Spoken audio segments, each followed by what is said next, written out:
தமிழ் சமூகத்தினுடைய உயர்வுக்கு கலைஞர் காரணம் அப்படின்றார். ஒட்டுமொத்த தமிழ் சமூகத்தினுடைய இந்த உயர்வுக்கு காரணமே கலைஞர், அவர் இல்லாமல் ஒன்றும் இல்லை அப்படின்ற ஒரு லைனில் மட்டும் நான் சொல்கிறேன். இதை ஒட்டி அவர் பேசுகிறாரு நிறைய. தலை கவிழ்ந்தது கருணாநிதியால் தான் அப்படின்றதுக்கு என்னால் பல சான்றுகள் என்னால் சொல்ல. சரி, என்ன விட்டுருங்க, பிற்பட்ட சமூகங்கள் வேலை வாய்ப்புக்கு ஏற்பாடு பண்ணது இத்தனை ஆண்டுகள் அவர் தான். எப்படி கல்வி படிக்கிறதுக்கான வசதி, அதைத்தான் நான் கேட்கிறேன். என்ன செய்தீர்கள்? நீங்க 69% இடஒதுக்கீடு என்பதை கொடுத்தது செல்வி ஜெயலலிதா. தமிழை வைத்து தங்களது குடும்பத்தை வளப்படுத்தி கொண்டார்கள். தமிழ் என்று சொல்லி இவர்களுக்கும் தமிழுக்கும் எந்த சம்பந்தமும் கிடையாது, இவர்களுடைய குடும்பத்துக்கும் தமிழுக்குமே எந்த சம்பந்தமும் கிடையாது. ஏன் சொல்றேன் அப்படின்னா, இன்னைக்கு சொல்லுங்க, இவங்க தமிழை வளர்ப்பதுக்காக இவங்க குடும்பத்தில் என்ன செய்யறாங்க? கனிமொழி அவர்களை ரொம்ப தூக்கி பாராட்டி பேசுறாரு. சகோதரி, என் தங்கை கனிமொழின்னு திருப்ப சொல்லிட்டு, அவர் கனிமொழி இங்கே தான் கனிமொழி, அங்கே டெல்லியில் வந்து பல மொழி அவருக்கு. யாரோடைய குழந்தை தானே, அதாவது கனிமொழி தந்தை உன்னுடைய தந்தையாக இருந்தாலும் தாயார் வேற தானே. அப்படின்றதுனால நீ வந்து அதை வந்து இலக்காரமா பார்த்த, அப்படிதான் நான் எடுத்துட்டு போக முடியும். அப்போ நீ இன்னைக்கு என்ன உயர்த்தி பேசுறது? ஏன்னா உன் மகனுக்கு எந்த பிரச்சனையும் வந்துடக்கூடாதுன்றதுனால நீ பேசுற, சரியா? அப்படியெல்லாம் பொத்தி பாதுகாத்தீங்க அழகிரி மாதன். கனிமொழி மட்டும் ஏன்னா அவர் மாற்றான் தாயோடைய குழந்தை என்பதனால தானே, அதனாலதானே நீங்க அதை செஞ்சீங்க. அவ்வளவு பேசக்கூடிய நீங்க துணை முதலமைச்சராக கனிமொழி ஆக்க வேண்டியது தானே. வரணும்னு முடிவு பண்ணிட்டீங்க. உங்க குடும்பத்துக்கு பட்டா எழுதி கொடுத்தாச்சு திமுக. சரி, தமிழகத்தையும் எழுதி கொடுத்தீங்க. சொல்லக்கூடாது, கட்சி பெருவாரியாக முடிவு எடுத்து அவங்க தான் தலைமை. வேற எங்கேயும் முடிவு எடுத்தாங்க. நான் எனக்கு இன்னும் புரியலையே. நீங்க நிறைய பேர் இன்னொரு விஷயம் புரிஞ்சிக்க மாட்டேங்கிறாங்க. இந்த கட்சியின் பேர்ல ₹1 சொத்து கூட கிடையாது. திமுக என்கிற கட்சியின் பேரில் ₹1 சொத்து கூட கிடையாது. என்னைக்குமே கிடையாது. அது எல்லாமே அறக்கட்டளைகளின் பேர்ல இருக்கு. இந்த அறக்கட்டளைகளுக்கு சொந்தக்காரர்கள் யார்? இது வரைக்கும் பொதுவுல வந்திருக்கா? சீமான் நடிகர் ரஜினிகாந்த் சந்திப்பு இதுதான் பரவலாக ஓடிட்டு இருக்குது. உங்களுடைய தரப்பு கருத்து அதை என்ன நினைக்கிறீங்க? இந்த விமர்சனம் எல்லா காலகட்டத்திலும் செய்திருக்கிறார்கள். நான் உங்களுக்கு திமுக வைகோ பேசாததா? நீங்க திமுக வைகோ வரைக்கும் போயிருக்கீங்க. நான் இந்திரா காந்தியை பார்த்து இவங்க மாதவிடை ரத்தம்னு பேசி வெக்கமே இல்லாமல் இவர்கள் வந்து நேருவின் மகளை நிலையான ஆட்சியை தான் சொல்லலையா?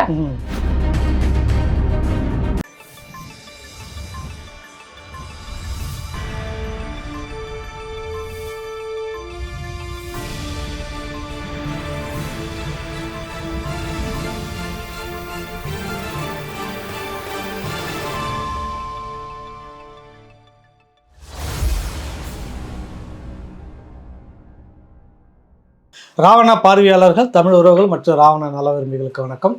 அரசியல் விமர்சகர், ஊடகவியலாளர் மதிப்புக்குரிய கிஷோர் கே சாமி நம்மோடு இருக்கின்றார். வணக்கம். வணக்கம்.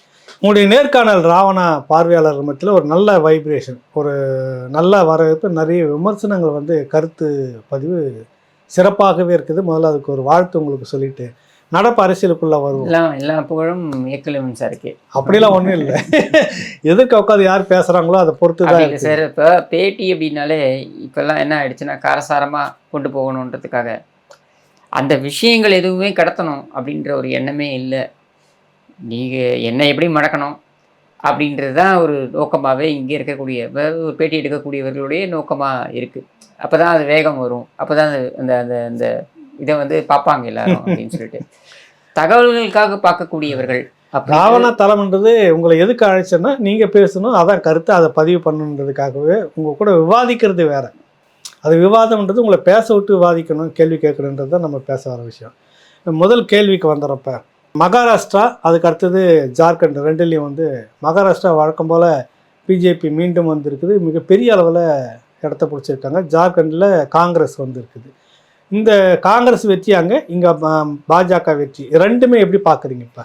சரி, இந்த ஜார்க்கண்டில் வந்து காங்கிரஸ் வெற்றின்னு நம்ம பார்க்க முடியாது. இப்போ மகாராஷ்டிரா ஜார்க்கண்ட் ரெண்டுமே எடுத்தோம்னாக்க ஆளும் கட்சியாக இருக்கின்ற கட்சிகள் அவர்கள் ஆட்சியை மீண்டும் தக்க வைத்திருக்கிறார்கள் அப்படின்றத நம்ம பார்க்க முடியுது. இப்படி ஜார்க்கண்ட் எடுத்துக்கிட்டிங்கனாக்க, ஜார்க்கண்டில் சிபு சோரனுக்கு எதிராக ஹேமந்த் சோரனுக்கு எதிராக இவர்கள் கொண்டு வந்த அந்த அடக்குமுறை, அதாவது ஒரு ஊழல் குற்றச்சாட்டு ஒருவருக்கு எதிராக வைக்கிறது அப்படின்றது வேற, அந்த ஊழல் குற்றச்சாட்டை நீதிமன்றத்தில் பார்க்கப்படுவதுன்றது வேற, இந்த ஊழல் குற்றச்சாட்டை காரணமாக வைத்து நான் சிறையில் அடைப்பேன் அப்படின்னு கொண்டு போறதுன்றது வேற. இது மூணுமே வேற வேற விஷயங்கள். இப்போ ஒரு ஊழல் குற்றச்சாட்டு வைக்கிறாங்க அப்படின்னாக்க இப்போ 91லேருந்து 96 சொல்லி ஜெயலலிதாவுடைய ஆட்சி காலத்தில் வைக்கப்பட்ட ஊழல் குற்றச்சாட்டுகள் அப்படின்றதுக்கு 96ல் மக்கள் வந்து ஒரு கடுமையான தண்டனையை கொடுத்தாங்க. 96ல் பார்த்தீங்கன்னாக்கா அவங்க மேலே போடப்பட்ட வழக்குகள் அப்படின்னு சொல்லிட்டு அதுக்கும் வந்து யாரும் எதிர்ப்பு தெரிவிக்கல. இன்னும் சொல்லணும்னாக்கா 95லேருந்தே சுப்பிரமணிய சாமியை மூவ் பண்ணி திமுக எதுவும் பண்ணல. சுப்பிரமணிய சாமி மூவ் பண்ணி தான் வந்து உங்களுக்கு வழக்குகள்லாம் இணைச்சிக்கிட்டாங்க பின்னாடி. இவங்க அதுக்கப்புறம் தான் அன்பழகனுடைய பேர், அது கூட கருணாநிதியோட பேரை இணைச்சிக்கல. எதுலையுமே இவங்க வந்து முதுகெலும்பு இல்லாத ஒரு கும்பல்னா கருணாநிதி கும்பல் தான். அங்கே கூட பார்த்தீங்கன்னா அன்பழகனுடைய பெயர் தான் இணைக்கப்பட்டிருக்கும், கருணாநிதியோட பெயர் இணைக்கப்பட்டிருக்காது. ஸோ அப்படி தான் இவங்க வந்தாங்க. ஆனாலும் 98ல் மக்கள் வந்து ஒரு மிகப்பெரிய ஒரு வெற்றியை வந்து ஜெயலலிதா கொடுத்தாங்க. ஏன் கொடுத்தாங்கன்னா, நீங்கள் எல்லாரும் சேர்ந்த ஒரு பெண்மணி ஏன் நீங்கள் நெருக்குறீங்க, நீங்கள் என்ன கரைபிடியாத கரங்களா, நீங்கள் என்ன ஊழல்களுக்கு அப்பாற்பட்ட நபர்களா, நாங்கள் தண்டிச்சிட்டோம். நாங்கள் 96ல் அவங்களுடைய சொந்த பர்கூர்லேயே அவங்கள தோக்கடிச்சு தண்டிச்சிட்டோம். அதற்கப்புறம் அவர் மாற்றிக்கொண்டு அவருடைய வழிமுறையை மாற்றிக்கொண்டு அவர் வந்து அவருடைய அரசியல் பயணத்தை மேற்கொள்ள வேண்டும் என்பதுதான் எங்களுடைய எண்ணமே தவிர்த்து அவரை முற்றிலுமாக காலி பண்ணணுன்றது கிடையாது. ஆனால் நீங்கள் அந்த அஜெண்டா வச்சு நீங்கள் பண்ணீங்க, அதுக்கு நாங்கள் துணை போக மாட்டோம் அப்படின்னு மக்கள் அந்த தீர்ப்பை சொல்கிறாங்க. அதே மாதிரி தான் நீங்கள் ஜார்க்கண்ட்லேயும் பார்த்தீங்கன்னாக்கா ஹேமந்த் சோரனுக்கு எதிராக இருக்கக்கூடிய ஊழல் வழக்கு அவருக்கு நீதிமன்றத்தில் சந்திக்கிறது யாரும் கேள்வி கேட்க போகிறதில்லை. ஆனால் அதை காரணமாக வைத்து நீங்கள் பழிவாங்கக்கூடிய அளவில் நீங்கள் அவங்கள வந்து கொண்டு போய் சிறையில் வச்சு நீங்கள் குடும்பப்படுத்துவீங்கன்னா, அதாவது தண்டனை வந்து சிறைக்கு போகிறது வேற. விசாரணை கைதியாக சிறையில் வச்சு நீ வந்து மிரட்டுவ அப்படின்றதை ஏற்றுக்க முடியாது அப்படின்றதுடைய பதில் தான் அது. அதுக்கு மிகப்பெரிய ஒரு போராட்டத்தை அவருடைய மனைவி கல்பனா சோரன் அவங்க முன்னெடுத்தாங்க. அதற்கு மிகப்பெரிய ஒரு வரவேற்பு வந்தது மக்கள் மத்தியில். எப்பவுமே அப்படிதான் சார், மக்களை பொறுத்தவரைக்கும் நான் திருப்பி சொல்றேனே, அவர்களை போன்ற ஒரு நல்ல உள்ளம் கொண்டவர்களை நீங்க பார்க்கவே முடியாது. அதாவது ஒரு தவறுக்கு கோவப்படுவார்கள், அதே வேகத்தில் மன்னிக்கக்கூடிய தன்மையும் கொண்டிருக்கிறார்கள் அப்படின்றதான் அந்த மக்கள்கிட்ட நம்ம புரிஞ்சு கொள்ளக்கூடிய ஒரு விஷயம். இது ஜார்க்கண்ட். இங்கே மகாராஷ்டிரா எடுத்துக்கோங்க. மகாராஷ்டிராவில் எடுத்துக்கிட்டிங்கனாக்கா இங்கே வேற அரசியல், முற்றிலுமாக வேற அரசியல். அதாவது இங்கே இருக்கக்கூடிய ஆளும் தரப்பு என்று இருந்த அந்த பாஜக, ஏக்நாத் ஷிண்டே, அஜித் பவார், இந்த கூட்டணி அப்படின்றதுல வந்து பார்த்தீங்கன்னா இவர்களுக்கு எதிராக வைக்கப்பட்ட விமர்சனங்கள்லாம் எத்தகையதுன்றதை பாருங்க. அவங்க வைத்த விமர்சனங்கள், அதாவது தாக்கரே குடும்பம் வைத்த விமர்சனம், பவார் குடும்பம் வைத்த விமர்சனம், இதெல்லாம் நீங்கள் எடுத்து பார்த்தீங்கன்னா, காங்கிரஸ் வைத்த விமர்சனம் எடுத்து பார்த்தீங்கன்னா, சாதாரண ஆட்டோ டிரைவர் யார், ஏக்நாத் ஷிண்டே, சாதாரண ஆட்டோ டிரைவர், இவர் என்ன வந்து பெருசா எங்களை வந்து சொல்றது அப்படின்ற மாதிரியான விமர்சனம் வைத்தாங்க. நிறைய பேருக்கு ஏக்நாத் ஷிண்டே பற்றி தெரியாது. எல்லாருமே ஏக்நாத் ஷிண்டேவை ஒரு துரோகி அப்படின்னு மட்டும்தான் பார்க்குறாங்க. ஏக்நாத் ஷிண்டேக்கு ஒரு வரலாறு இருக்கு, நிறைய பேருக்கு தெரியாது. தாக்கரேவுடைய மிகப்பெரிய ஒரு வலதுகரம். ஆமாம். எந்த அளவுக்கு அப்படின்னா, தாக்கரேவுடைய ஒரு பொதுக்கூட்டம் நடக்குது. அந்த பொதுக்கூட்டத்தை இவர் தான் நடத்துகிறாரு. அப்போ அவருக்கு ஒரு தகவல் வருது ஏக்நாத் ஷிண்டேக்கு. அவருடைய 2 குழந்தைகள் அந்த ஆற்றுலேயே குளத்துலேயே குளிக்க போகும்போது இறந்துட்டாங்க அப்படின்ட்டு. கூட்டம் நடக்க போகுது, ஆரம்பிக்க போகுது. அவர் சொன்ன வார்த்தை, குழந்தை போயிடுச்சு, வாழ்க்கை போயிடுச்சு, ஆனால் என் தலைவன் வராரு, யார், பால் தாக்கரே வராரு அப்படிங்கும்போது அந்த கூட்டத்துக்கு எந்த பிரச்சனையும் நடந்துடக்கூடாது, அது நான் காப்பாற்ற முடியாது, முடிஞ்சிருச்சு. சரி, 2 குழந்தைங்களும் இறந்து போகிறாங்க.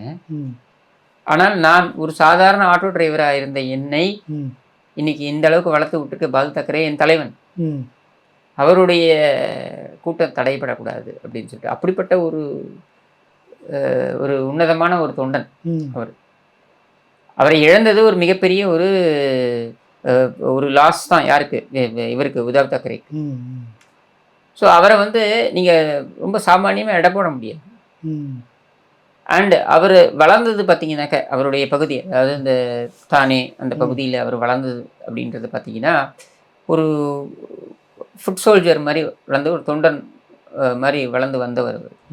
அதான் நான் சொல்கிறேனே, ஒரு ஆட்டோ ஓட்டிகிட்டு இருந்த ஒரு ஆட்டோ வந்திருக்காரு அப்படின்றது ஒரு சாதாரண விஷயம். எல்லாரும் என்ன நினைக்கிறாங்கன்னா, அவர் ஏதோ வந்து எம்எல்ஏக்களை தூக்கிட்டு போயிட்டாரு, அதனால அவர் வந்து இதுவாயிட்டாரு, ஜெயிச்சிட்டாரு. அப்படி கிடையாது. ம்.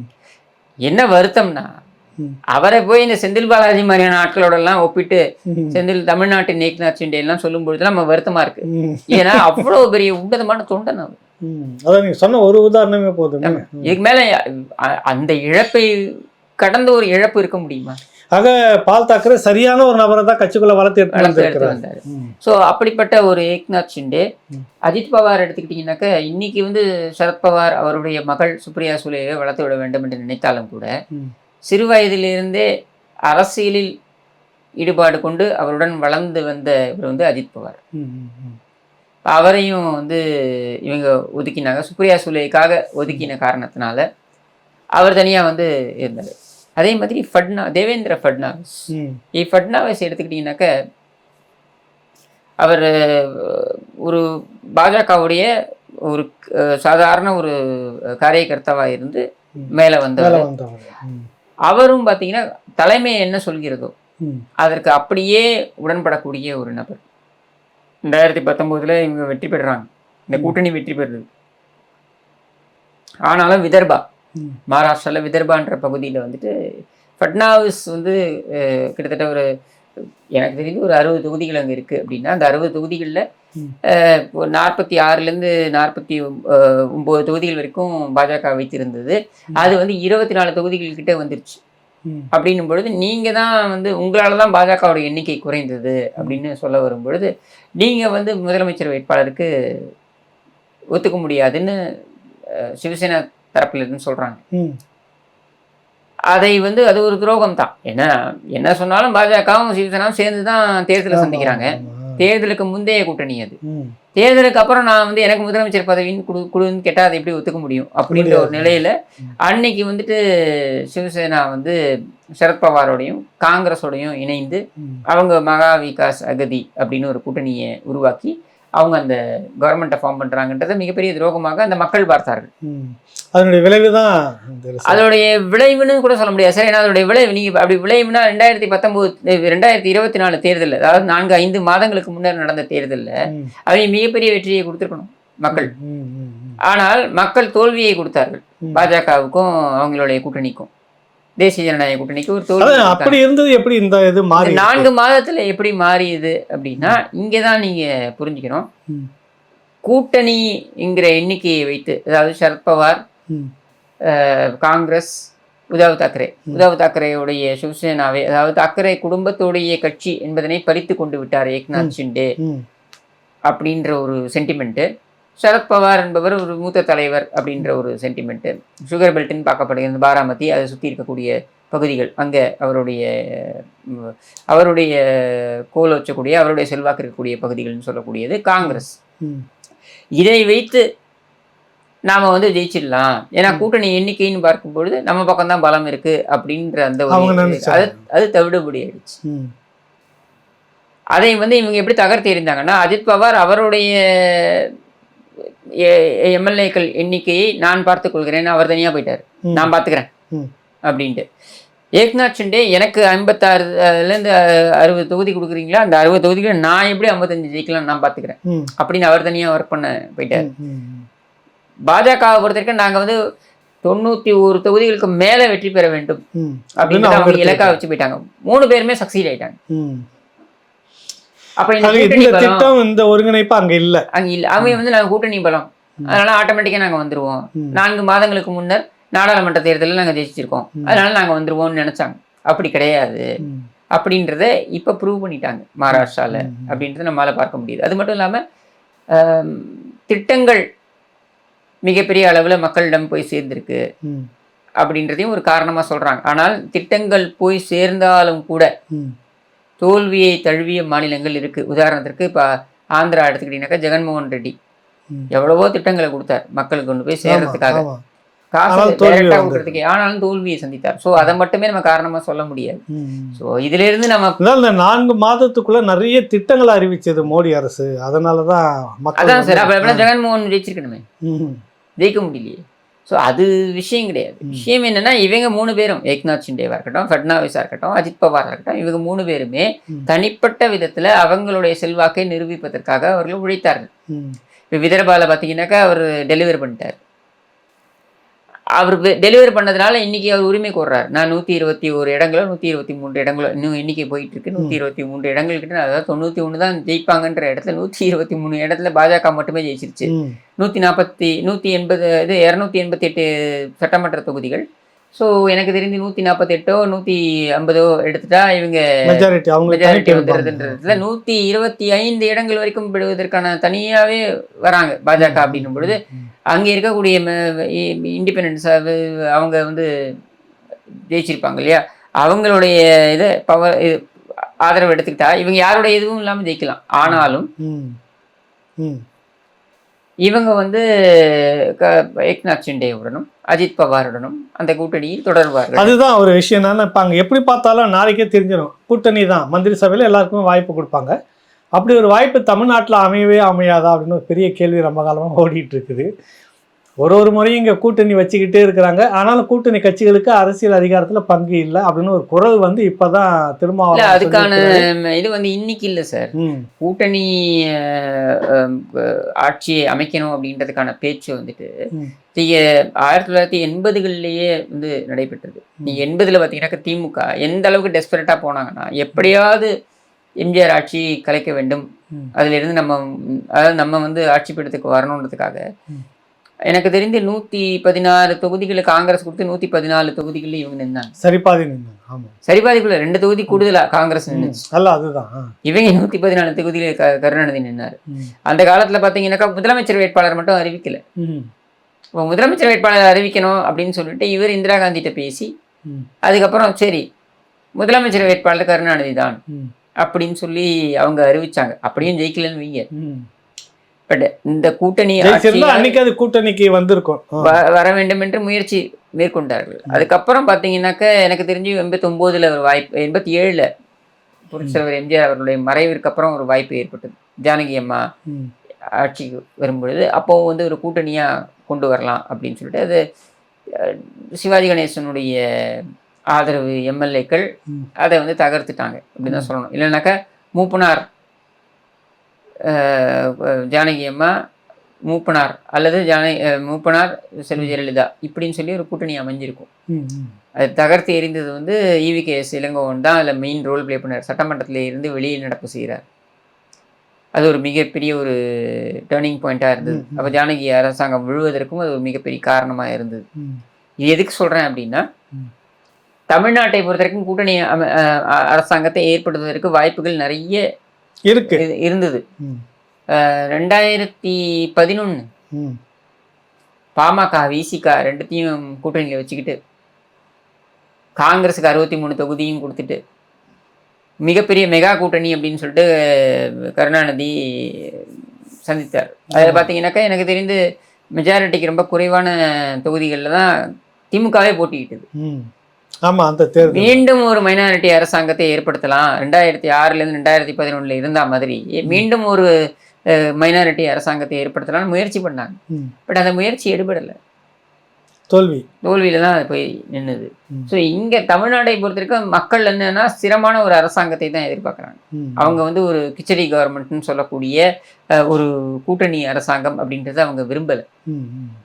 ஆனால் அவர்கள் விரும்பக்கூடியது என்னன்னா, வரக்கூடிய அரசாங்கம், வரக்கூடிய முதலமைச்சர் பலம் பொருந்திய ஒரு முதலமைச்சராக இருக்கணும் தான்.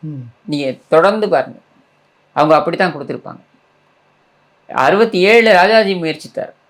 அவருடைய 9% வாக்குகளை வைத்துக்கொண்டு திமுகவுடைய 24% வாக்குகள் அப்படின்னு சொல்லிட்டு இதையெல்லாம் சேர்க்கும் பொழுது, இன்னும் மற்றவர்கள் கூட்டணியெல்லாம் சேர்க்கும் பொழுது அண்ணாதுரை அவர்களே வந்து கூட்டணி அரசாங்கத்தை தான் அமைக்க முடியும். அதனாலதான் அண்ணாதுரை பார்த்தீங்கன்னாக்கா அவர் போட்டி இல்லை, அந்த சட்டமன்ற தேர்தலில் அவர் போட்டி இல்லை.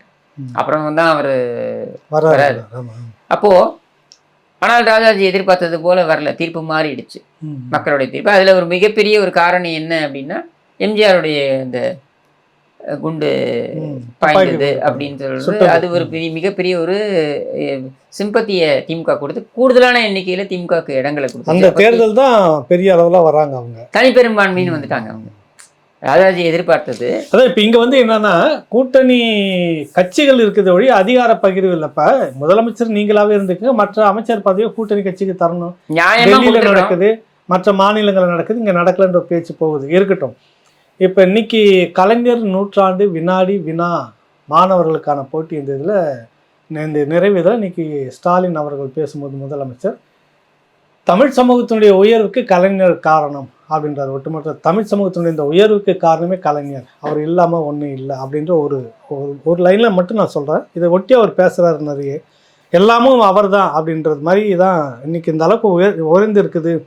எல்லா தொழிலில் வந்து 2வது இடம், மற்றதில் 3வது இடம்ன்ற மாதிரி பட்டியலெலாம் நிறைய வச்சுக்கோங்க. இன்னொரு விஷயங்கள் எல்லாத்துக்கும் காரணம் அவர் தான் சொல்லிட்டு, இன்னொன்று கனிமொழி அவர்களை ரொம்ப தூக்கி பாராட்டி பேசுகிறார். சகோதரி என் தங்கை கனிமொழின்னு திருப்ப சொல்லிட்டு, அவர் கனிமொழி இங்கே தான் கனிமொழி, அங்கே டெல்லியில் வந்து பல மொழி அவருக்கு அப்படின்ற மாதிரிலாம் பாராட்டி பேசுகிறாரு. இந்த ரெண்டுக்குமான பதில் உங்களை எப்படி எதிர்பார்க்க உங்ககிட்ட? அதாவது 2 விஷயங்கள் என்னால் சொல்ல முடியும் சார். ஒன்று வந்து என்னென்னா, தமிழ் சமூகம் வந்து தலை நிமிர்ந்தது கருணாநிதியால் தான் அப்படின்னு நீங்கள் சொல்ல போகிறீங்க.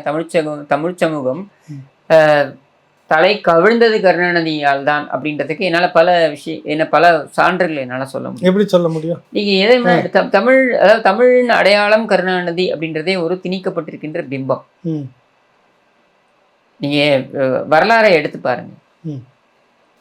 நீங்கள் வந்து எந்த இடத்துல தமிழை கருணாநிதி தூக்கி பிடித்தார் அப்படின்றத நீங்கள் எனக்கு சொல்லிட்டீங்கன்னாக்க நான் அதுக்கேற்ற மாதிரி அதுக்கான சான்றுகளை நான் கொடுக்குறேன். ஏதாவது ஒரு விஷயத்தை நீங்கள் சொல்லுங்க. பூம்புகார் அப்படின்னுவாங்க.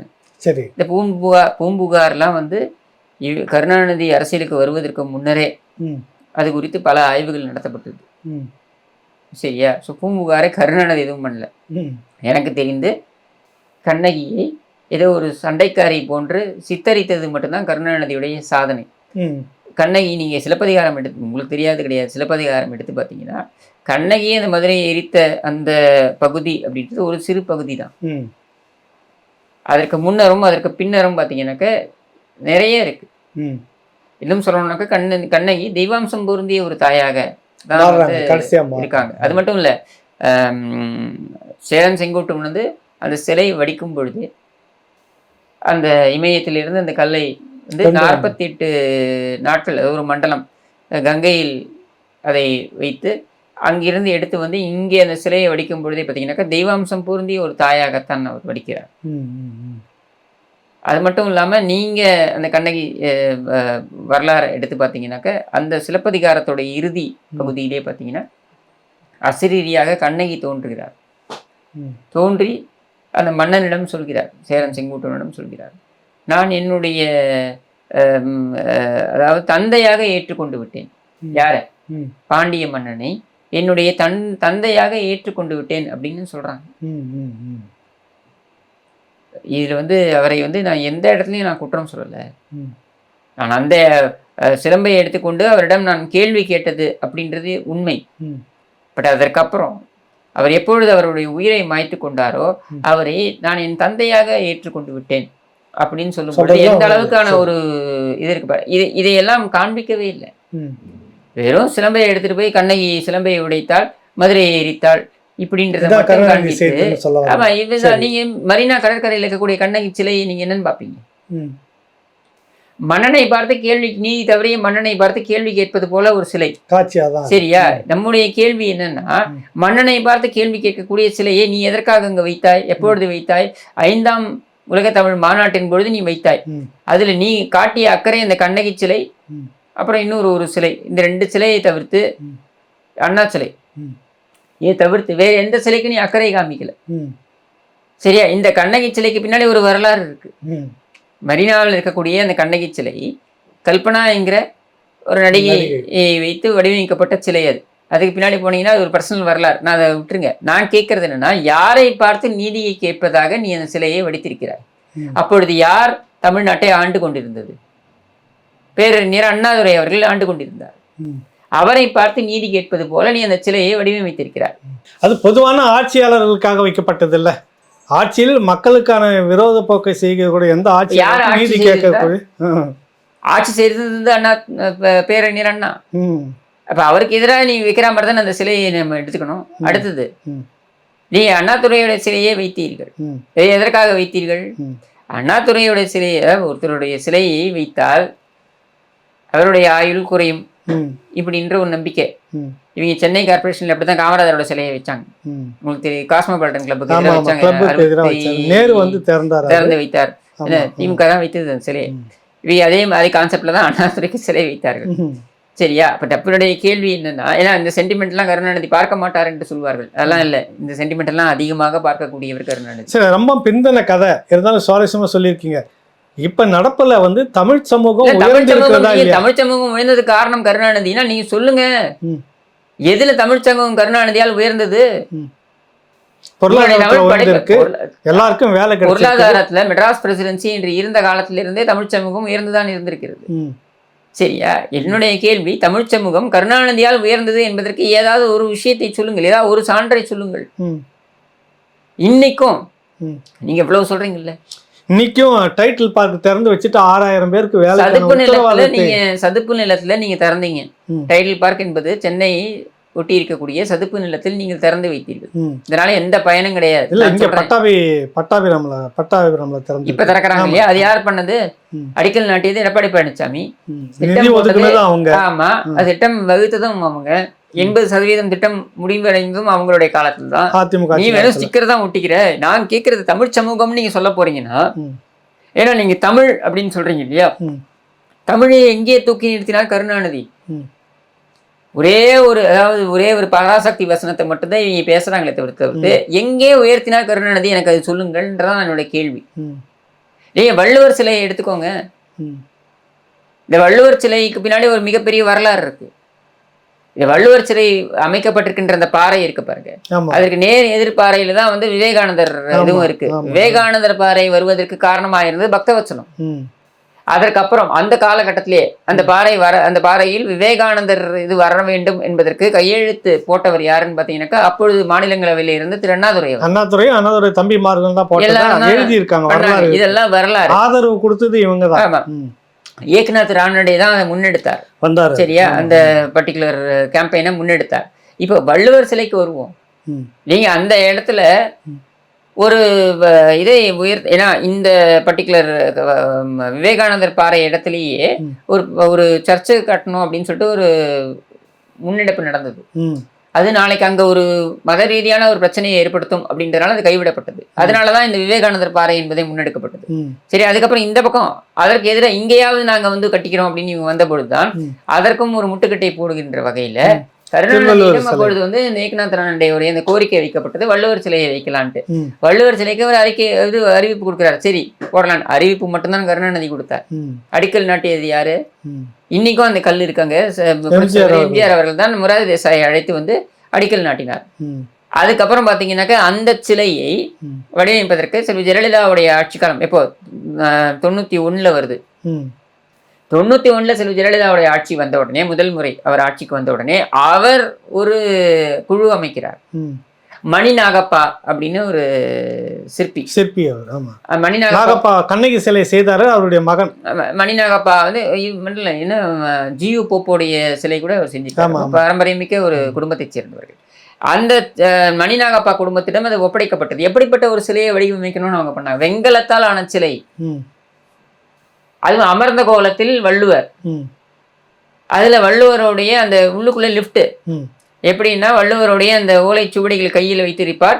அந்த ஓலைச்சுவடிகளில் பால்கனி மாதிரி, அங்கிருந்து நீங்க கடலை பார்க்கலாம். அதற்கப்புறம் மேல போய் வள்ளுவருடைய கண்கள் வழியாக நீங்கள் கடலில் சூரிய உதயம் அஸ்தமனத்தை பார்க்கும் வகையில் அது அமைக்கப்பட்டது. இதையெல்லாம் தான் அவங்க டிராஃப்ட் பண்ணாங்க. இதற்கு கிட்டத்தட்ட சுமார் 3 கோடியோ 4 கோடியோ அவர் அப்போ ஒதுக்கினார். ஜெயலலிதா வந்து ஒதுக்கினாங்க. அப்போ இது நடந்து கொண்டிருக்கும் பொழுது 89 கருணாநிதி ஆட்சிக்கு வந்தார்ல. இது 91 செல்வி ஜெயலலிதா பண்ணது. 89 கருணாநிதி என்ன செய்தார்? வள்ளுவனுடைய அந்த ஓவியம் இருக்கு பாருங்க, அந்த ஓவியத்தை அரசுடைமையாக்குறேன் அப்படின்னு சொல்லிட்டு இவங்க வாங்கி வச்சுக்கிட்டாங்க.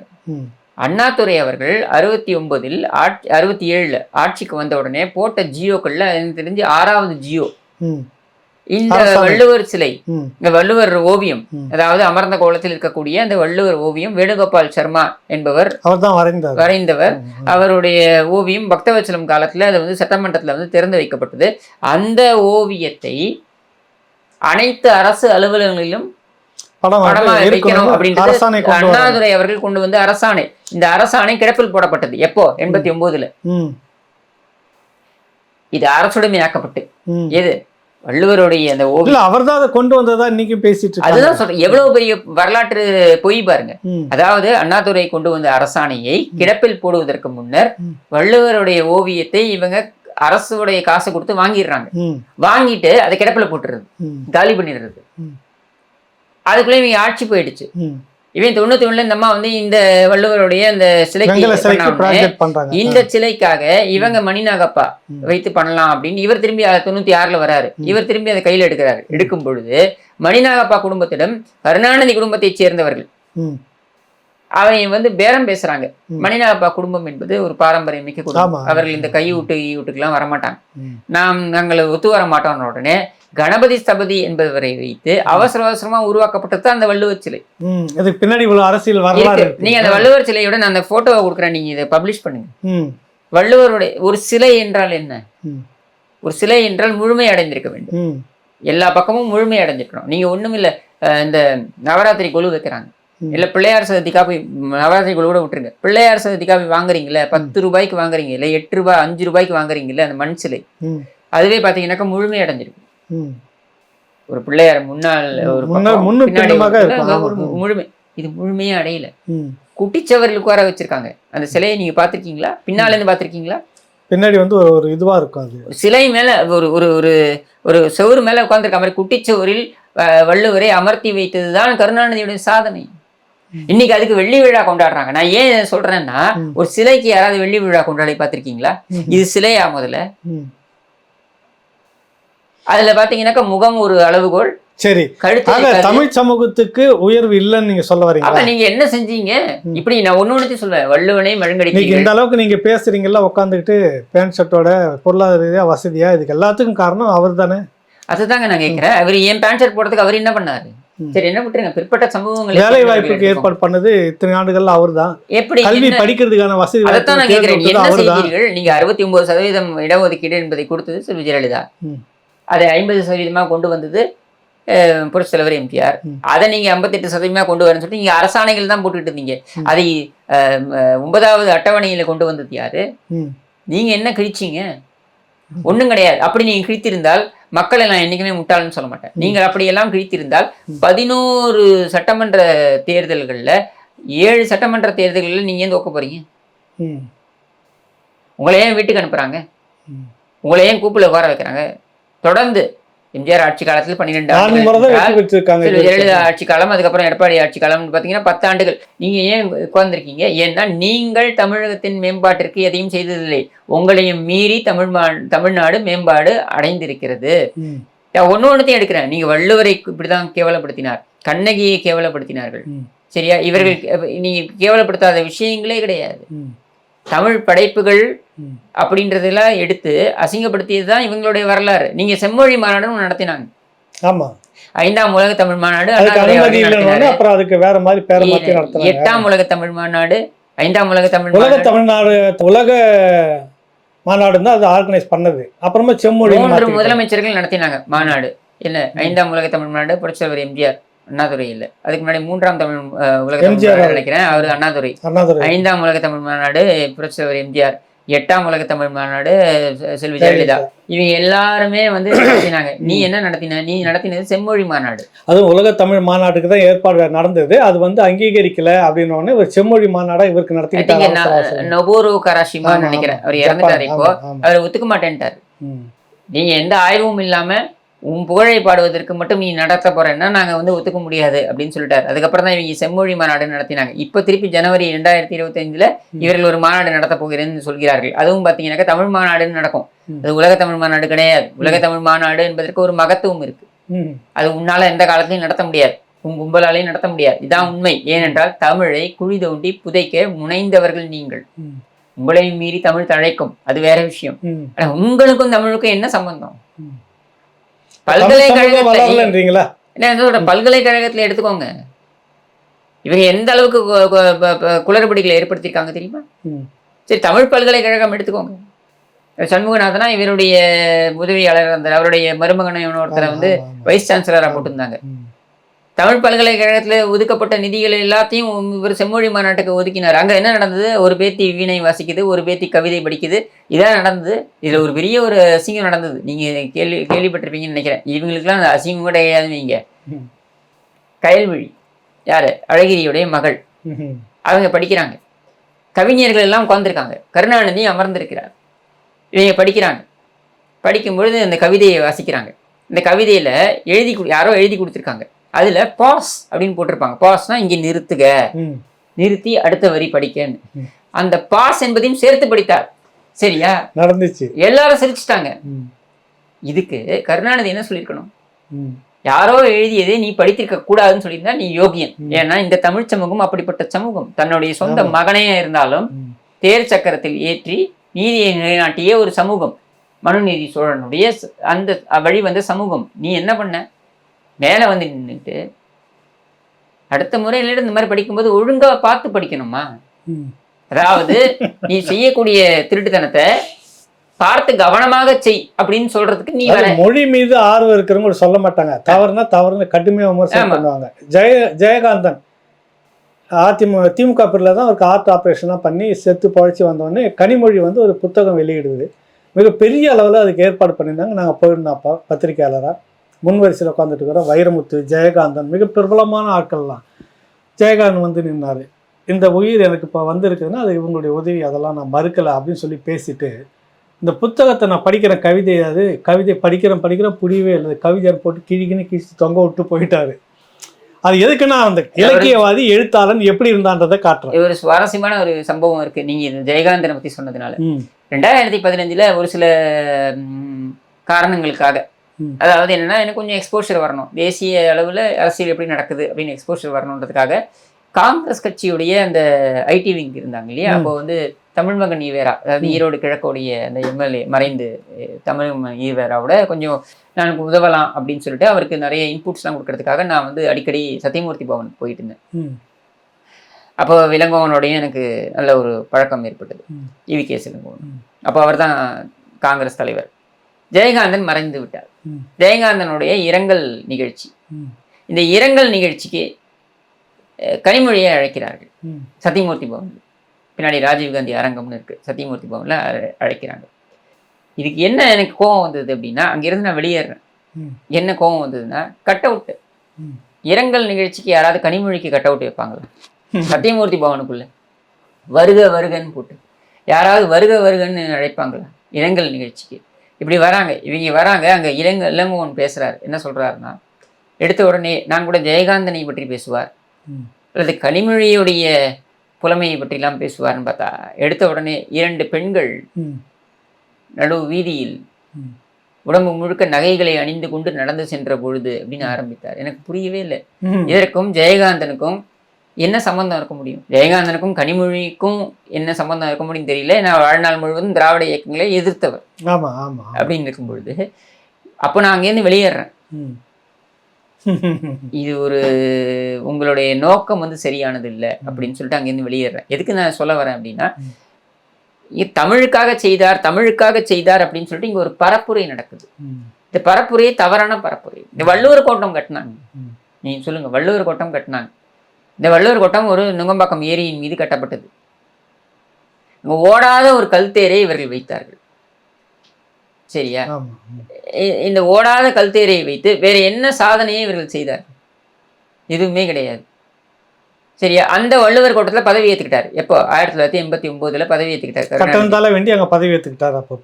பதவி ஏற்றுக்கிட்டு அதனாலதான் அந்த ஆட்சி கலைஞ்சிருச்சுன்னு, ராசி இல்லை அப்படின்னு சொல்லிட்டு 96 அங்கே பதவி ஏற்றுக்கல, 2006 அங்கே பதவி ஏற்றுக்கல. சரி, இது இவ்வளவுதான் இவங்களுடைய பகுத்தறிவு, இவ்வளவுதான் இவர்களுடைய தமிழ் பற்று. சரியா? இன்னைக்கும் அந்த வள்ளுவர் கோட்டத்தில் என்ன நடக்குது? ஏதாவது கச்சேரி நடக்கும், லைட் மியூசிக் நடக்கும், வேறு ஏதாவது நடக்குதா?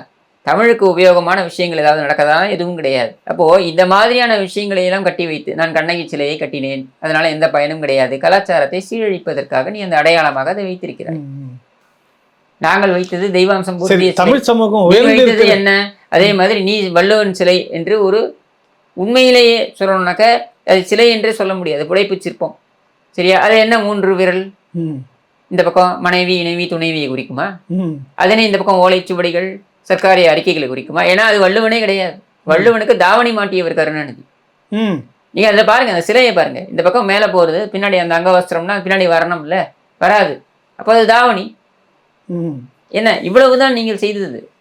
சரியா? நீங்கள் தமிழுக்காக என்ன நீங்க சாதனையை செய்தீர்கள், நீங்க சொல்லுங்க. உயர்ந்தது யாருன்றீங்க? எவ்வளவோ அறிஞர்கள் இருக்காங்க, தமிழை வளர்த்தவர்கள் எவ்வளவோ பேர் இருக்காங்க. அவர்களெல்லாம் விட உயர்ந்தவரா கருணாநிதி? இவர்கள் வேற வகையில உயர்ந்திருப்பாங்க. இவர்கள் தமிழை வைத்து பிழைப்பு நடத்தினார்கள். தமிழை வைத்து தங்களது குடும்பத்தை வளப்படுத்தி கொண்டார்கள். தமிழ் என்று சொல்லி இவர்களுக்கும் தமிழுக்கும் எந்த சம்பந்தமும் கிடையாது. இவர்களுக்கு குடும்பத்துக்கும் தமிழுக்குமே எந்த சம்பந்தமும் கிடையாது. ஏன் சொல்றேன் அப்படின்னா, இன்னைக்கு சொல்லுங்க, இவங்க தமிழை வளர்ப்பதுக்காக இவங்க குடும்பத்துல என்ன செய்யறாங்க? ஒண்ணும் கிடையாது. வெக்கமே இல்லாமல் இவர் சொன்னது தானே, தயாநிதி மாறனுக்கு ஹிந்தி தெரியும், அதனால தான் நான் அவரை பதவி கொடுத்தோம்னு. இதை அண்ணாதுரை செய்திருப்பாரா? குறைந்தபட்சம் நான் கேட்கிறேன், அண்ணாதுரையை செய்திருப்பாரா? இல்லை புரட்சித்தலைவர் எம்ஜிஆர் அதை செய்திருப்பாரா? செல்வி ஜெயலலிதா அதை செய்திருப்பாரா? வேறு யாருமே செய்ததில்லை. இவங்க எல்லாம் மிகப்பெரிய தமிழ் துண்டு ஆட்டினார்கள் நான் சொல்ல வரல. ஆனால் அவர்கள் எல்லோரும் செய்ததில் 1/4 பங்கு கூட இவர் செய்தது கிடையாது. கேட்டால் கருணாநிதி பிழை இல்லாமல் எழுதுவார் தமிழை. என்ன இப்படி என்னால் பல நூற்றுக்கணக்கான தமிழ் ஆசிரியர்களை காமிக்க முடியும் தமிழ்நாட்டில். தமிழ் சமூகம் இவர்களால் வளரவில்லை, தலை குனிந்ததற்கு நான் பல சான்றுகளை கொடுக்கலாம். நீங்க நான் அனுமதிச்சீங்கன்னா நிறைய நான் பேசுவேன். சரி, கனிமொழி அவர்களை திடீர்னு இந்த அளவுக்கு பாராட்டி பேசுறதுக்கான காரணம் என்னன்னா, இவங்க ஏதோ அன்பு தங்கை குட்டையை கலப்பிடக்கூடாது இப்போ அப்படின்றதுதான். நீங்க அன்பு தங்கை அப்படின்னு நீங்க பேச போறீங்கன்னா நான் கேட்கிறேன் சார், என்னுடைய வீட்டில் இருக்கக்கூடிய பெண்கள் காவல் நிலையத்துக்கு செல்லக்கூடிய ஒரு நிலை ஏற்பட்டால் கூட நான் பதறி போயிடுவேன். எல்லாருமே அப்படித்தான். ஆமா ஆமா, சரியா? நான் கேட்கிறேன், ஷாஹித் பல்வாட்டேந்து வந்த அந்த காசோலையை, ஸ்பெக்ட்ரம் காசோலை என்று அழைக்கப்பட்ட அந்த காசோலை ஏதோ ஒரு குசேகாம் ஃப்ரூட்ஸ் அப்படின்னு சொல்லிட்டு ஒரு நிறுவனம், ஊர் பேர் தெரியாத நிறுவனம். அந்த ஊர் பேர் தெரியாத நிறுவனம், அவன் ஷாஹித் பல்வா என்பவன் அந்த மறைந்த சாதிக் பாட்ஷா இவர்கள் குடும்பத்தால் தற்கொலை செய்யப்பட்டவன். சரியா? அந்த சாதிக் பாட்ஷா அவருடைய மரண வாக்குமூலம் அதுல பதிவு பண்றாரு, நான் ஷாஹித் பால்வாவை அழைத்து வந்தேன், எங்க சென்னைக்கு அழைத்து வந்தேன், நாங்க போய் கொடுக்குறோம், ஸ்டாலினை சந்தித்து ஸ்டாலினிடம் தான் அந்த காசோலையை கொடுத்தோம். இந்த வாக்குமூலம் இருக்கு. இந்த வாக்குமூலத்தை வெளியிட்டவர் யார்? இன்றைக்கு ஸ்டாலினுடன் இருக்கின்ற கூட்டணி கட்சி தலைவராக இருக்கக்கூடிய வைகோ ஆதாரத்துடன் பேசினார். சரியா? அப்படி இருக்கும் பொழுது நீ என்ன செய்திருக்க வேண்டும்? உன்னுடைய தாயாரும் உன்னுடைய சகோதரியுமான, தாயார் தயாளுமா, சகோதரி கனிமொழி, இவங்க 2 பேரும் தான் அதுல குற்றம் சாட்டப்படுகிறார்கள். அதுல தயாளுமா விட்னஸ் ஆக்கிடுறாங்க. இந்த 63 சீட்டுக்கு அதுதான் பேரம். சரியா? அப்போ 63 சீட்டுக்கு உங்களுடைய தாயார் விட்னஸா மாத்திடுறாங்க. அக்யூஸ்டா கனிமொழியை போட்டு மேல் மாடத்துல ரெய்டு, கீழ் மாடத்துல இது சீட்டு பேரம் நடந்தது. சிதம்பரம் தான் சீட்டு பேரம் நடத்துறாரு. சரியா? அப்படின்னும் பொழுது நீங்க கனிமொழியை பகடக்காயாக்கினீர்கள், கனிமொழியை பலி கொடுத்தீர்கள். அவங்க போனாங்க சிறைக்கு. அதனாலதான் கருணாநிதி சொன்னார், இந்த குடும்பத்தின் என்ன சொல்ற, இந்த குடும்பத்துடைய அவமானம் இல்லாமல் காப்பாற்றியவர் கனிமொழி அப்படின்னு சொல்லிட்டு. நியாயமா நானா இருந்தா என்ன பண்ணிருப்பேன்? என் சகோதரியை கொண்டு போகாது, நான் தான் செக்க வாங்கினேன், நான் போறேன் உள்ளன்னு சொல்லியிருப்பேன். நம்ம சொல்லியிருப்போமா இல்லையா? சொல்லியிருப்போம். யாராக இருந்தாலும் சொல்லி, நீ செய்தியாத. அப்ப நீ இன்னைக்கு வெக்கம் இல்லாமல் பேசுறியே, கனிமொழியை உயர்த்தி பேசுகிறேன், அது பண்றேன் இது பண்றேன். உன்னுடைய மகன் ஒரு காரை இம்போர்ட் பண்ணி அந்த காரோடைய வரிகளை கட்டாம வரி ஏய்ப்பு செய்தான் அப்படின்னு அந்த அம்பர் கார் ஒன்று கொண்டு வரி ஏய்ப்பு செய்தான் அப்படின்னு சொல்லிட்டு வழக்கு பதிவு செய்யப்பட்ட போது அவன் ஊரை விட்டு ஓடி போனான். சரியா? உன்னுடைய மகன் ஒரு நாள் போலீஸ் கஸ்டடிக்கு நீ அனுமதிப்பியா? இல்ல, அனுமதிக்கல. யாரோடைய குழந்தை தானே. அதாவது கனிமொழியை தந்தை உன்னுடைய தந்தையாக இருந்தாலும் தாயார் வேற வேற தானே. அப்படின்றதுனால நீ வந்து அதை வந்து இலக்காரமா பார்த்த, அப்படிதான் நான் எடுத்துட்டு போக முடியும். அப்போ நீ இன்னைக்கு என்ன உயர்த்தி பேசுறது, ஏன்னா உன் மகனுக்கு எந்த பிரச்சனையும் வந்துடக்கூடாதுன்றதுனால நீ பேசுற. அப்போ கூட சுயநலம், அவர்களுக்கு கனிமொழிகளால உதயநிதிக்கு எந்த பிரச்சனையும் வரக்கூடாதுன்றதுனால சுயநலம், அப்பட்டமான சுயநலம் இவர்கள். நான் கேட்கிறேன், அந்த இது பெருன அந்த மதுரையில பிஆர்பியா அந்த கிரனைட் அந்த சம்பந்தமா ஊழல் போது ஓடி ஒளிந்து கொண்டது யாரு? அழகிரியுடைய மகன். சரியா? அப்படியெல்லாம் பொத்தி பொத்தி பாதுகாத்தீங்க அழகிரி மகன். கனிமொழி மட்டும் ஏன்னா அவர் மாற்றான் தாயோடைய குழந்தை என்பதனால தானே. அதனாலதானே நீங்க அதை செஞ்சீங்க. இப்ப அவ்வளவு பேசக்கூடிய நீங்க துணை முதலமைச்சராக கனிமொழி ஆக்க வேண்டியது தானே. சரி, சொன்ன மாதிரி இந்த குடும்பத்தினுடைய மானத்தை காப்பாத்த அவங்க ஜெயிலுக்கு போனாங்கல்ல, அப்ப அவங்கள ஆக்க வேண்டியதானே. நீங்க ஏன் ஆக்கல? அப்போ நம்முடைய கேள்வி நீங்க வந்து இவ்வளவெல்லாம் கனிமொழியை தூக்கி வைத்து பேசுவதுன்றது இப்பொழுதுதான் உனக்கு தெரிஞ்சதா? கனிமொழியோட புகழ் அன்னைக்கு தெரியலையா? உன்னுடைய மகன் என்ன, கனிமொழி 2007 MP, அதுக்கப்புறம் தொடர்ந்து ராஜ்யசபா MP, அதுக்கப்புறம் நாடாளுமன்றத்துக்கு 2 முறை தேர்வு செய்யப்பட்டிருக்கிறார். அப்ப எப்படி பார்த்தாலுமே அவங்க சீனியர். அப்படின்னும் பொழுது நீ சொல்லக்கூடிய அவர் பன்மொழி தெரிந்தவர், டெல்லியில் இங்கே வந்து மிகப்பெரிய ஒரு சாதனை செய்தவர் அப்படின்னா அவரைத்தானே நீ வந்து உன்னுடைய வாரிசா அறிவிச்சிருக்கணும். இதான் நியாயம். எப்படியும் உன் குடும்பத்துல இருந்தா வரணும்னு முடிவு பண்ணிட்டீங்க. உன் குடும்பத்துக்கு பட்டா எழுதி கொடுத்தாச்சு திமுக. சரி, அப்படி சொல்லக்கூடாது. கட்சி பெருவாரியாக முடிவு எடுத்து அவருக்கு தான் தலைமை. வேற எங்கேயும் முடிவு எடுத்தாங்க. நான் எனக்கு இன்னும் புரியலையே. நீங்க நிறைய பேர் இன்னொரு விஷயம் புரிஞ்சுக்க மாட்டேங்கிறாங்க. இந்த கட்சியின் பேர்ல ₹1 சொத்து கூட கிடையாது. திமுக என்கிற கட்சியின் பேரில் ₹1 சொத்து கூட கிடையாது. என்னைக்குமே கிடையாது. அது எல்லாமே அறக்கட்டளைகளின் பேர்ல இருக்கு. இந்த அறக்கட்டளைகளுக்கு சொந்தக்காரர்கள் யார்? இது வரைக்கும் பொதுவுல வந்திருக்கா? இல்லைங்களா, இது வரைக்கும் 3-4 அறக்கட்டளைகள் இருக்கு. இந்த அறக்கட்டளைகளோட அறங்காவலர்கள் யார்? யாருமே இதை வந்து பேசுறது கிடையாது. இன்னைக்கு அதிமுகவுடைய சொத்துக்கள்னு எடுத்துக்கிட்டீங்கன்னாக்க, அதிமுகவுடைய சொத்துக்கள் யாருடைய பேர்ல இருக்கு? அதிமுகவுடைய பேர்ல இருக்கும், கட்சி பேர்ல இருக்கும். கட்சியுடைய வங்கி கணக்கு, அந்த வங்கி கணக்குல பொருளாளர் யாருன்னா இன்னைக்கு திண்டுக்கல் சீனிவாசன் இருக்காருன்னா அவர் பொருளாளர். அதே மாதிரி பன்னீர்செல்வம் இருந்திருக்கலாம், இதுக்கு முன்னாடி வேற ஒருத்தர் இருந்திருக்கலாம், இல்லை இப்படி வேற வேற நபர்கள் இருந்திருக்கலாம். பட் அது கட்சியுடைய பெயர்ல இருக்கு. திமுகவுடைய கட்சி சொத்து என்பது யார் பெயரில் இருக்கிறது? யாருக்குமே தெரியாது. நான் சொல்றேன், இது அறங்காவலர்கள் சபரீசன் பேர்ல இருக்கு, செந்தாமரை பேர்ல இருக்கு, உதயநிதி பேர்ல இருக்கு, கிருத்திகா பேர்ல இருக்கு. இவர்கள் பேர்ல தான் இருக்கிறது. அப்பட்டமான நான் குற்றச்சாட்டாகவே வைக்கிறேன். நீ இல்லைன்னு நிரூபி, கொண்டு வந்து பொதுவுல வை. ஏன் வைக்க மாட்டேங்கிற? இது வரைக்கும் தகவலா இருக்கு நீங்க சொல்ற. ஆமா, இங்க உண்மையே நான் சொல்றேன், நான் பொய் சொல்லல. இந்த அறங்காவலர்கள் யார்? முரசொலி அறக்கட்டளை யாருடைய பெயர்ல இருக்கு? ஏன்னா இதெல்லாம் தமிழ் தொண்டு அப்படின்ற பெயர்ல இவர்கள் கபலீகரம் செய்தது. முரசொலி யார் நடத்திட்டு இருந்தாங்க? இப்ப கூட சமீபத்துல பார்த்தேன், எனக்கு ரொம்ப காமெடியா இருந்தது. அதாவது ஒரு ஒரு இழப்பு என்பது வருந்தத்தக்க ஒரு விஷயம். அதை யாரும் மறுத்து பேச முடியாது. இப்போ முரசொலி செல்வம் மறைந்தார் என்றால் அது குடும்பத்துக்கு ஒரு இழப்பு. அதனால நம்மளுடைய ஆழ்ந்த இரங்கல்கள், அது வேற விஷயம். ஆனால் முரசொலியை அவர் தான் தூக்கி பிடித்தார் என்றால் முரசொலி எங்கிருந்து வந்தது? முரசொலி கருணாநிதி நடத்தி கொண்டிருந்தார், அதுக்கப்புறம் நடத்தல, நடுவில் விட்டுட்டாரு. எம்ஜிஆர் சம்பளம் கொடுத்துட்டு இருந்தாரு, அப்புறம் அது போயிட்டு இருந்தது. சரி, அதுக்கப்புறம் என்ன பண்ணாங்க இவங்க?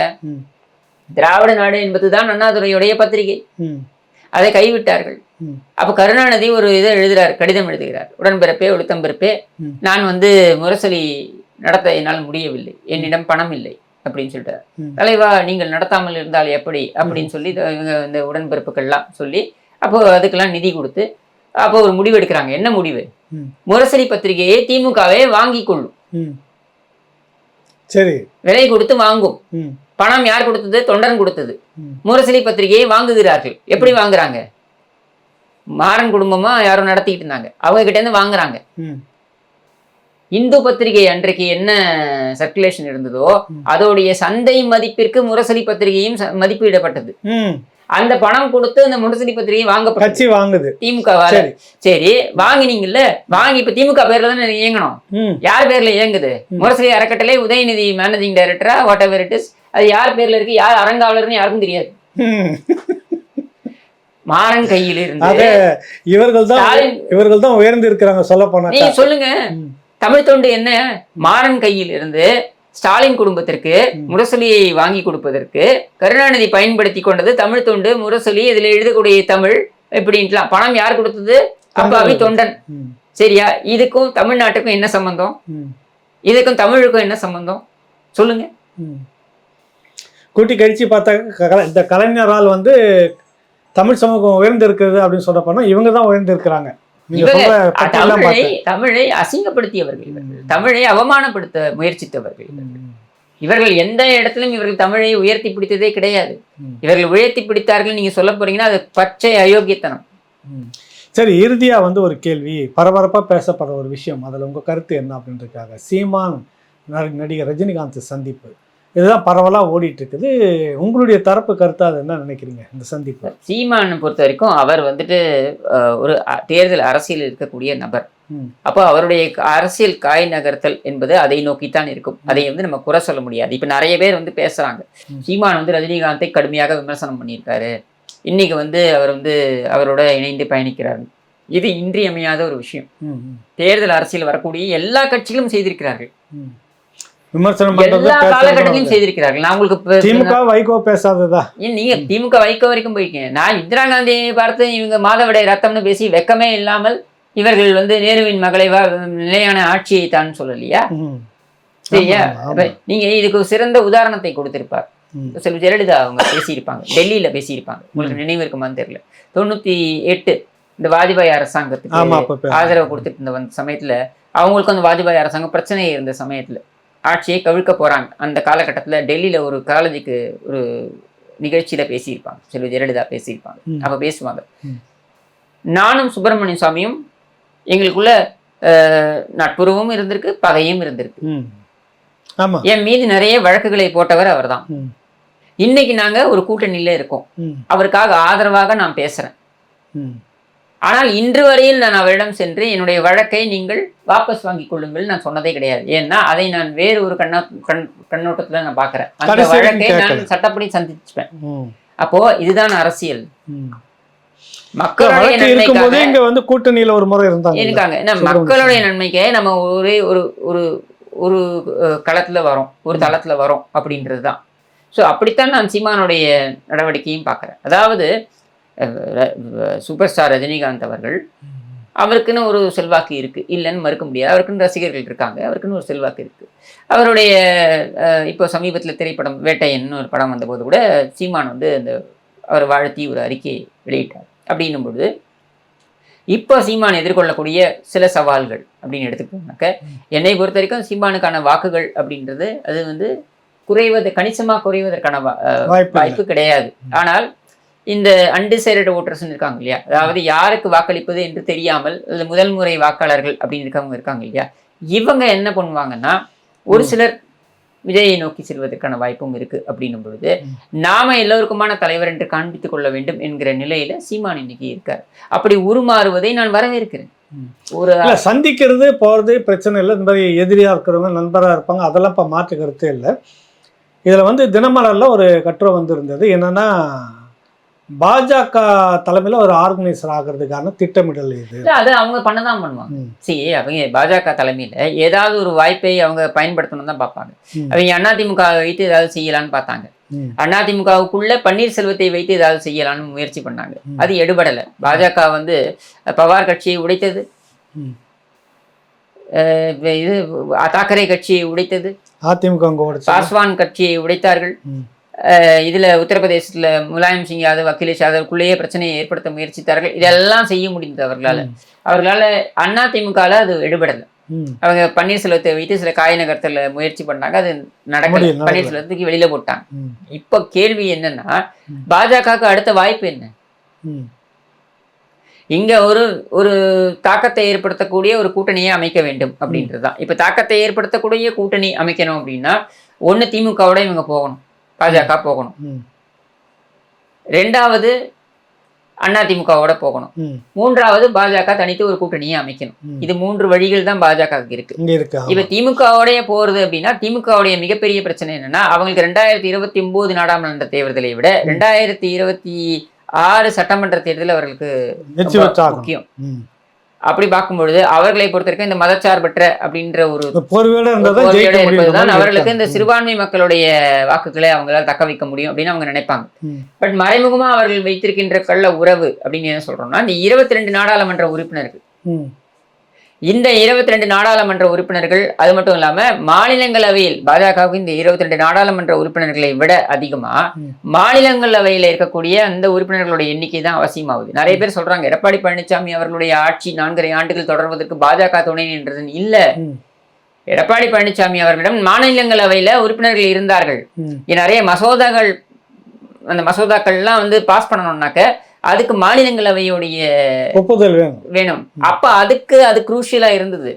அதனால்தான் அவர்கள் துணை போனார்கள். அவங்க எடப்பாடி பழனிசாமி அவர்கள பக்கம் நிற்பதற்கான காரணம் அதுதான். பன்னீர்செல்வத்திடம் மாநிலங்களவை உறுப்பினர்கள் கிடையாது அப்படின்றதான் அங்க பிரச்சனையே. அப்போ அதுதான் இன்னைக்கு திமுக கிடம் இருக்கு. அப்போ 2029 வரைக்கும் அவங்க திமுகவை இப்படி பயன்படுத்தி கொள்ளதான் அவங்க முயற்சி பண்ணாங்க. ஆனால் திமுகவுடைய பிரச்சனை என்னன்னா, அவங்க பாஜகவோட போனாங்கன்னா அவங்களால 2026 ஜெயிக்க முடியாது. அப்போ அதனால அவங்க வந்து இந்த மதச்சார்பற்ற அப்படின்ற மறைமுகமா நாம ஒரு கள்ள உறவு வைத்திருப்பதுதான் இவங்களுக்கு சரி வரும்னு அவங்க அப்படி போறாங்க. அப்போ அடுத்தது அதிமுக பொறுத்த வரைக்கும் பாஜகவுடன் செல்வது என்பது சரி வராது என்பதனை அவர்கள் முடிவு செய்து விட்டார்கள். ஸோ அவங்களும் கூட்டணியே முடியாதுன்னு சொல்லிட்டாங்க. ஸோ அங்கே அது க்ளோஸ்ட், அந்த டோர் க்ளோஸ்ட். அப்போ அடுத்தது மூன்றாவது என்ன வழி? இவர்கள் ஒரு கூட்டணியை அமைத்து பாமக, ஓபிஎஸ், டிடிவி இம்மாதிரிலாம் வைத்து ஒரு கூட்டணியை அமைக்கலாம் அப்படின்னா, அது நாடாளுமன்ற தேர்தலில் மோடி என்ற முகத்தை வைத்து இவர்களால் அதை செய்ய முடியும். சட்டமன்ற தேர்தல் வரும்போது மக்களே புரிந்து கொள்வார்கள். அப்போ இவர்கள் யாரை ப்ரமோட் பண்ண முடியும்? அண்ணாமலை என்பதனை அன்புமணி ராமதாஸ் சேர்த்துப்பாரா? அவர் எந்த பக்கம் போவார்னு தெரியாது. ஏன்னா அவரே ஜெயலலிதா, கருணாநிதி இருந்த பொழுது 2016 மாற்றம், முன்னேற்றம், அன்புமணி என்று பயணித்தார். அவர் எதுக்காக அண்ணாமலைங்கிற ஒரு தற்கூரியை அவர்கள் எதுக்காக ஏத்துக்கணும்? நீ அரசியல் என்ன ஒண்ணும் கிடையாது, நான் ஏன் உன்னை ஏத்துக்கணும் முதலமைச்சர் வேட்பாளராக? உனக்கு என்ன தெரியும் அப்படின்னு தான் அவங்க பார்ப்பாங்க. மோடின்றது வேற, இங்க வரும்போது அவசியம் கிடையாது.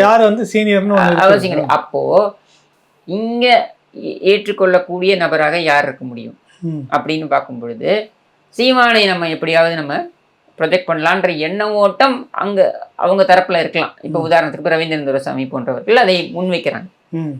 அவங்க அதுக்காக நான் ஒரு காய் நகரத்தில் கூட இது இருக்கலாம். சீமானை பொறுத்த வரைக்கும் அதற்கு அவர் உடன்படுவார் அப்படின்னு நம்ம எடுத்துக்க வேண்டிய அவசியம் கிடையாது. சீமானை பொறுத்த வரைக்கும் அவர் எப்படி பார்க்குறாரு? ரஜினி ரசிகர்கள் கணிசமாக இருக்காங்களா, இவரை சந்தித்தால் அது ஒரு சந்திப்பு, அதன் அடிப்படையில் ஒரு நல்லெண்ணம், அப்படிதான் அவர் பார்ப்பாரு. ஒவ்வொரு அரசியல்வாதியும் அவங்களுக்கு தேவை என்னன்றதான் அதுல ஒன்றும் தப்பே கிடையாது. இதனால் சீமான் வந்து பாஜகவிடம் சென்று விடுவார்ன்றதெல்லாம் வந்து அப்படி கிடையாது. முயற்சியை அவர்கள் மேற்கொள்ளலாம். அதற்கு சீமானை பொறுத்தவரைக்கும் அவர் எப்படி பார்ப்பாரு? விஜய் ரசிகர்களை வைத்து அல்லது விஜய் உடைய ஃபேன் பேஸ் அப்படின்றத வச்சு நமக்கு எதிராக காய் நகரத்தில் ஏற்படுத்தணும்னு பார்க்குறாங்கனாக்கா, நம்ம இப்போ ரஜினி ரசிகர்களை இப்போ ரஜினியை சந்திக்கிறோம், சூப்பர் ஸ்டாரை சந்திக்கிறோம் அப்படின்ட்டு. சூப்பர் ஸ்டார் ரஜினி எப்படி பார்ப்பார்? அவரை பொறுத்த வரைக்கும் சீமான் நம்மை கடுமையாக எதிர்த்தவர். ஏன்னா நம்ம இன்னைக்கு அரசியல் இல்லை, இருந்தாலும் நம்மை சுற்றி அரசியல் நகர்கிறது. நான் அரசியலில் இல்லை என்றாலும் என்னை சுற்றி தான் அரசியல் நகர்கிறது அப்படின்னு ஒரு தோற்றத்தை வைத்திருப்பது எனக்கு நல்லது தானே? நல்லதுதான். அதே மாதிரி என்னை எதிர்த்தா பேசினவர் என்னை வந்து பார்த்துட்டு போட்டோமே அப்படின்னா அவருக்கு ஒவ்வொருத்தரும் அவங்களுடைய அஜெண்டாவை முன்வைத்து தான் போறாங்க. அதுல சீமானுடைய அஜெண்டா என்னவா இருக்க முடியும்? பாஜகவுடன் செல்வதா என்றால் இல்லை. சீமானுடைய அஜெண்டா பயன்படுத்திக்கணும், சந்தர்ப்பத்தை பயன்படுத்தி மீட் பண்ணணும் அப்படின்னு சொல்லிட்டு. இப்ப ரவீந்திரன் துரைசாமி எதை வைத்து மீட் பண்ணிருப்பாங்க? ஒன்றும் இல்லை, குருமூர்த்தியை வச்சு மீட் பண்ணிருப்பாங்க, வேற ஒன்றும் கிடையாது. ரவீந்திரன் துரைசாமி குருமூர்த்தியோட இயங்கக்கூடியவர். குருமூர்த்தியை சொல்லி இந்த அப்பாயின்மெண்ட், அதாவது சீமான் நினைத்தால் சூப்பர் ஸ்டார் நேரடியாகவே சந்திக்கலாம், அது ஒன்றும் பெரிய விஷயம் கிடையாது. ஆனால் இப்படி ஒரு சந்திப்பை ஏற்படுத்துவதுன்றது அவங்களுக்கும் ஒரு தங்களை காட்டிக்கொள்வதற்கு, தங்களுடைய இருப்பை காண்பித்துக் கொள்வதற்கு அவங்களுக்கு ஒரு வாய்ப்பா அமையும். இவ்வளவுதான் விஷயமே. இதுல நீங்க பெருசா RSS இயக்குகிறது சீமானை அல்லது பாஜக அப்படின்லாம் ஒண்ணுமே கிடையாது. சீமான் அந்த தவறை செய்ய மாட்டார். அதிமுகவே அந்த தவறை செய்யாத போது சீமான் ஏன் அந்த தவறை செய்ய போற? அதிமுகவுக்கு ரொம்ப எளிதானது இல்ல. மார்ச் 3 வரைக்கும் நான் சொல்றேன், 2024 மார்ச் 3 வரையில் பாஜக வழிமேல் விழி வைத்து அதிமுக வர வேண்டும் என்று காத்து கொண்டிருந்தது.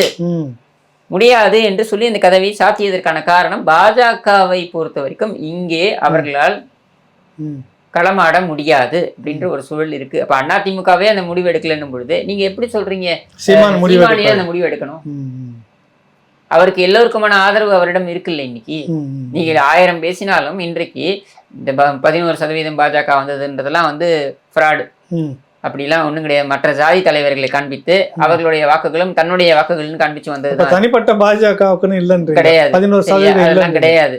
அப்ப 3வது பெரிய கட்சியாக இன்றைக்கு தன்னுடைய சுய உழைப்பினால், தங்களுடைய தொண்டர்களுடைய உழைப்பினாலும் செல்வாக்கினாலும் உயர்ந்து நிற்கக்கூடிய கட்சி என்றால் அது நாம் தமிழர் கட்சி தான்.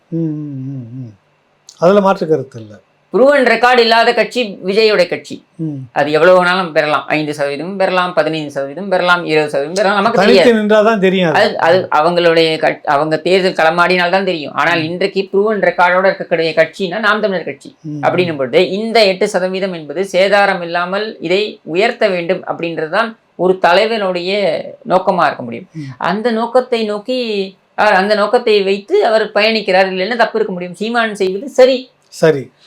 நிறைய தகவல்களை சொல்லியிருக்கீங்க. குறிப்பாக சீமானுடைய அந்த முடிவு உங்களுடைய பார்வையில் சரியானது அப்படின்றத தாண்டி இன்னொரு விஷயம் என்னென்னா, திமுகவுடைய கட்சி சொத்து இப்பொழுது யார் கையில் இருக்கிறது, கட்சியிடம் இருக்கிறதான்றது ஒரு வியப்பான கேள்வியை பதிலை முன் வச்சிருக்கீங்க. ரொம்ப ரொம்ப நன்றி உங்களுக்கு. வணக்கம்.